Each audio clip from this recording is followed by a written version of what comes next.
Hello everyone, happy Tuesday.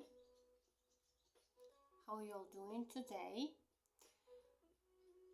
Today is the day where I read a Course in Miracles lesson. I actually read a Course in Miracles lessons every single day.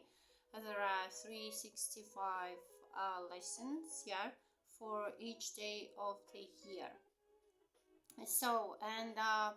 Why am I doing this? To help myself to go through all those difficulties we all may have, and to be happy, to be happy and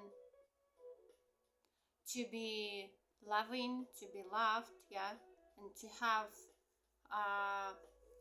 energy to be helpful, So that's the reason why I'm reading all those lessons, to help myself and probably to you as well who is watching this video, right?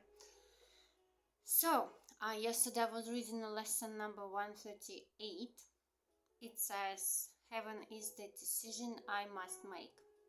And we were never taught that you have a choice to make. Your thoughts, your mood, they are not dependent on something in the outside world. They can be, they, like your mood, your people around you, how they treat you, all the things around you, all the people around you, actually they are the projections of your unconscious guilt. That's why we need to heal our mind, right? And you just need to make a decision to be happy. That's it. That's interesting thing, because ego is teaching us that this person is the reason why you feel bad.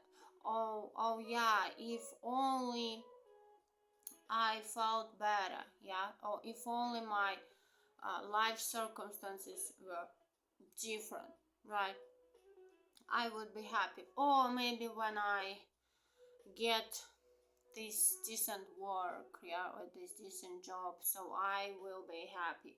So, and the moment when you get everything and you do not feel happy, that's the moment when you make another decision, So no matter what, you make this decision to stay happy, to be happy and to stay happy, right? I'm gonna read real quick the practicing statement for yesterday. Heaven is the decision I must make. I make it now and will not change my mind, because it is the only thing I want. When you make a decision that you want to be happy, and that decision is actually creating everything around you, right? Okay, so now it's time for me to read the next lesson, lesson 139. It says, I will accept atonement for myself. I will accept atonement for myself. Here is the end of choice. For here we come to a decision to accept ourselves as God created us. And what is choice except uncertainty of what we are? There is no doubt that is not rooted here. There is no question but reflects this one. There is no conflict that does not entail the single simple question, what am I? Yet who could ask this question except one who has refused to recognize himself? Only refusal to accept yourself could make the question seem to be sincere. The only thing that can be surely known by any living thing is what it is. From this one point of certainty, it looks on other things as certain as itself. Uncertainty about what you must be is self-deception on a scale so vast its magnitude can hardly be conceived. To be alive and not to know yourself is to believe that you are really dead. For what is life except to be yourself, and what but you can be alive instead? Who is the doubter? Who is it he doubts? Whom does he question? Who can answer him? He merely states that he is not himself and therefore being something else. Becomes a questioner of what that something is. Yet he could never be alive at all unless he knew the answer.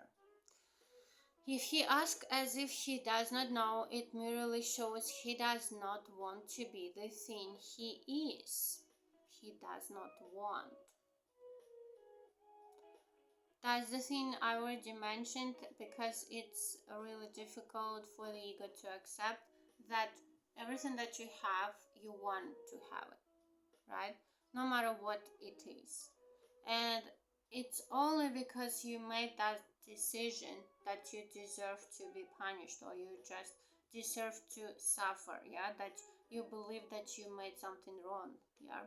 That's the reason why you made that decision, based on ego's thought system, right?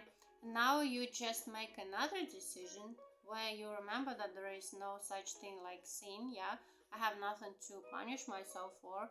I deserve to be happy and I want to be happy, yeah? So it's all about what you believe in, yeah? You make this decision that I want to be happy, right?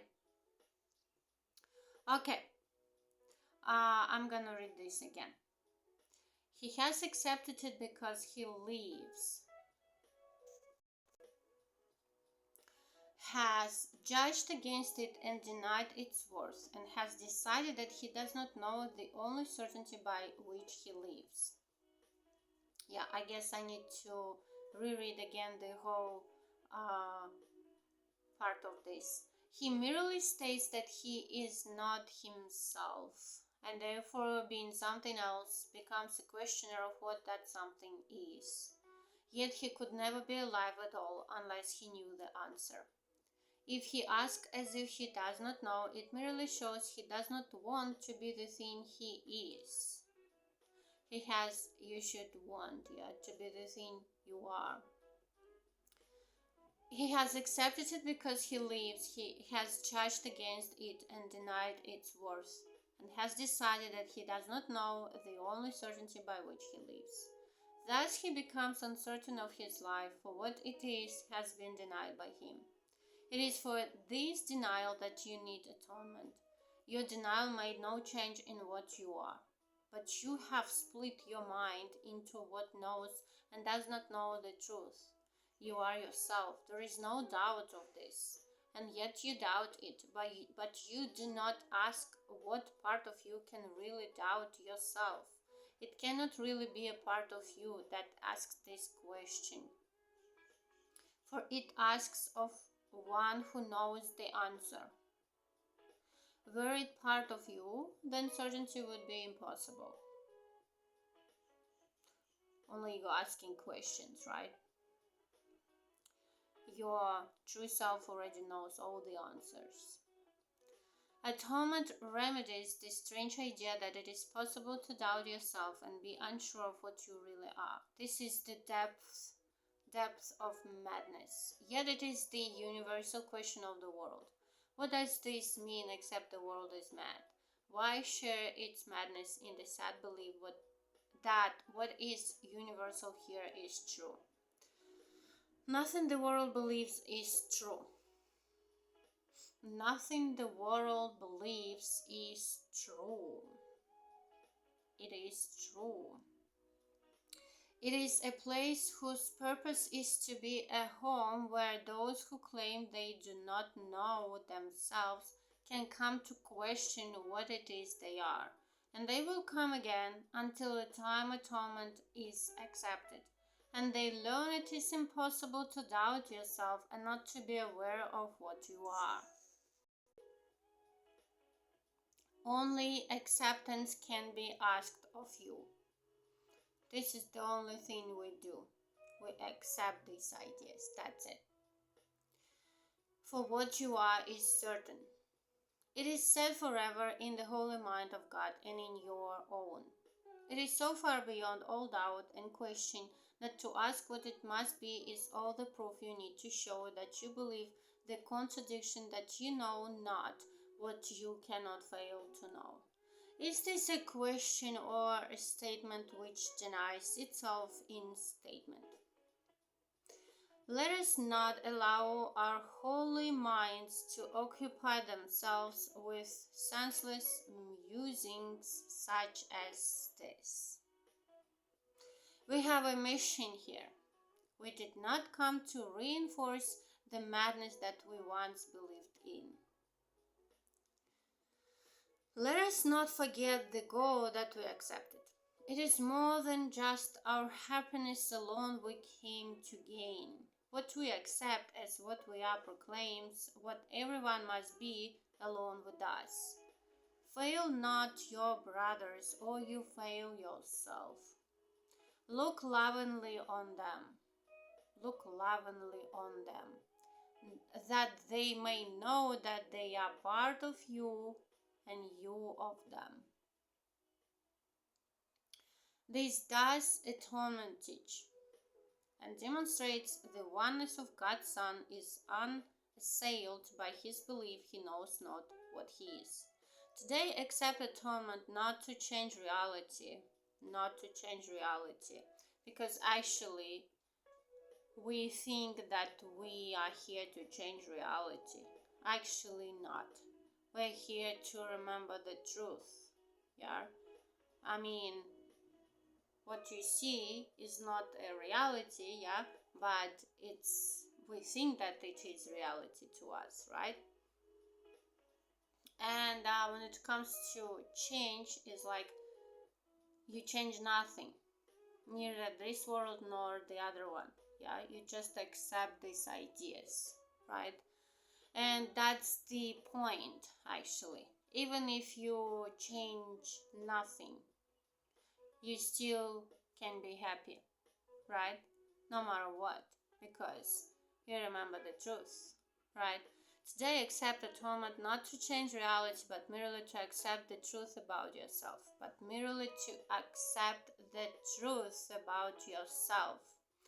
and go your way rejoicing in the endless love of God. It is but this that we are asked to do, right? It is but this that we will do today. We accept the truth about ourselves. 5 minutes in the morning and at night we will devote to dedicate our minds to our assignment for today. We start with this review of what our mission is. I will accept atonement for myself, for I remain as God created me. I will accept atonement for myself, for I remain as God created me. We have not lost the knowledge that God gave to us when He created us like Him. We can remember it for everyone, for in creation are all minds as one. And in our memory is the recall how dear our brothers are to us in truth, how much a part of us is every mind, how faithful they have really been to us, and how our Father's love contains them all. In thanks for all creation, in the name of its Creator and His oneness with all aspects of creation, we repeat our dedication to our cause today each hour, as we lay aside all thoughts that would distract us from our holy aim. We lay aside all thoughts that would distract us from our holy aim. That's what we do when we find ourselves thinking with the ego, right? For several minutes, let your mind be cleared of all the foolish cobwebs which the world would weave around the Holy Son of God, and learn the fragile nature of the chains that seem to keep the knowledge of yourself apart from your awareness, as you say, I will accept atonement for myself, for I remain as God created me. Here's the thing. To me, that really helps is that it's not even me who is doing this practicing work, right? It's Holy Spirit in me. I just accept this idea. Who is accepting this idea, right? Like, who is reading these lessons? Yeah. I was having this type of question, by the way. Yeah. I think that, yeah, that is the part of the ego. Yeah, because I've heard somewhere that ego reads A Course in Miracles to prove Holy Spirit being wrong. Yeah, you see, I'm reading A Course in Miracles and it's not working. Yeah, something like that. And I think that ego, who is reading these lessons, yeah, for different reasons, yeah, and but the the next step that you take, you ask Holy Spirit, yeah, to help you, right, to help you see things differently, how He sees it. And that's why we need to stay connected to our higher self source, right, to the Holy Spirit within us. Because if you, okay, even if you accept this idea, but you never practice them, yeah, in your life, so they are nothing for you because you never applied them, yeah, in your life. So that's what you are doing. You just accept this idea, and that's the only thing you do, right? You accept this idea, and you let Holy Spirit do His thing through you, right? And you let Holy Spirit's help see your brothers as He sees them, right? And when you accept this idea, yeah, and you ask for Holy Spirit's help, so the next thing, it's not even you who is doing this forgiveness work, yeah? It's Holy Spirit in you who is doing this forgiveness work.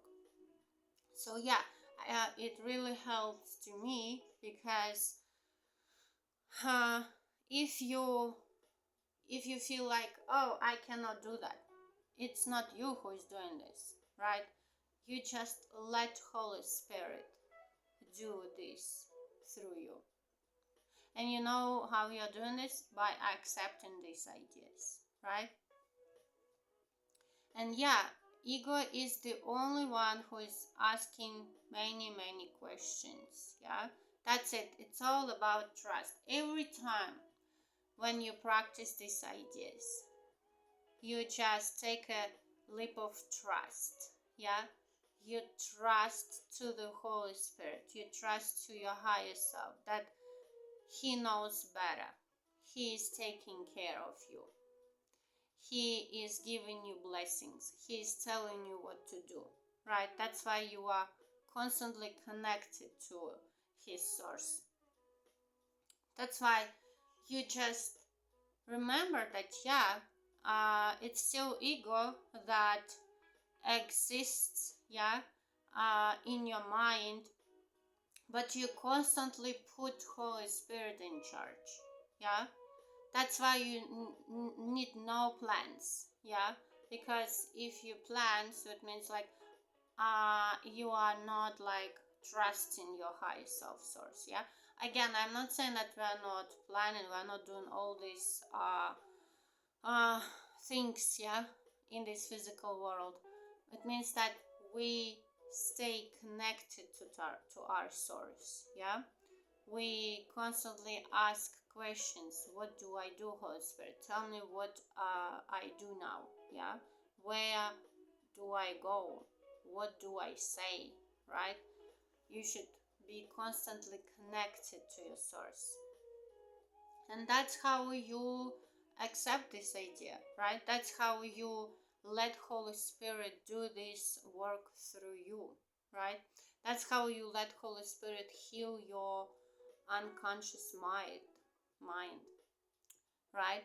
So that's the thing.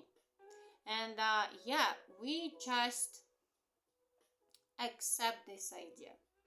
We accept this idea, and we remember that we do this to ourselves, for ourselves, right?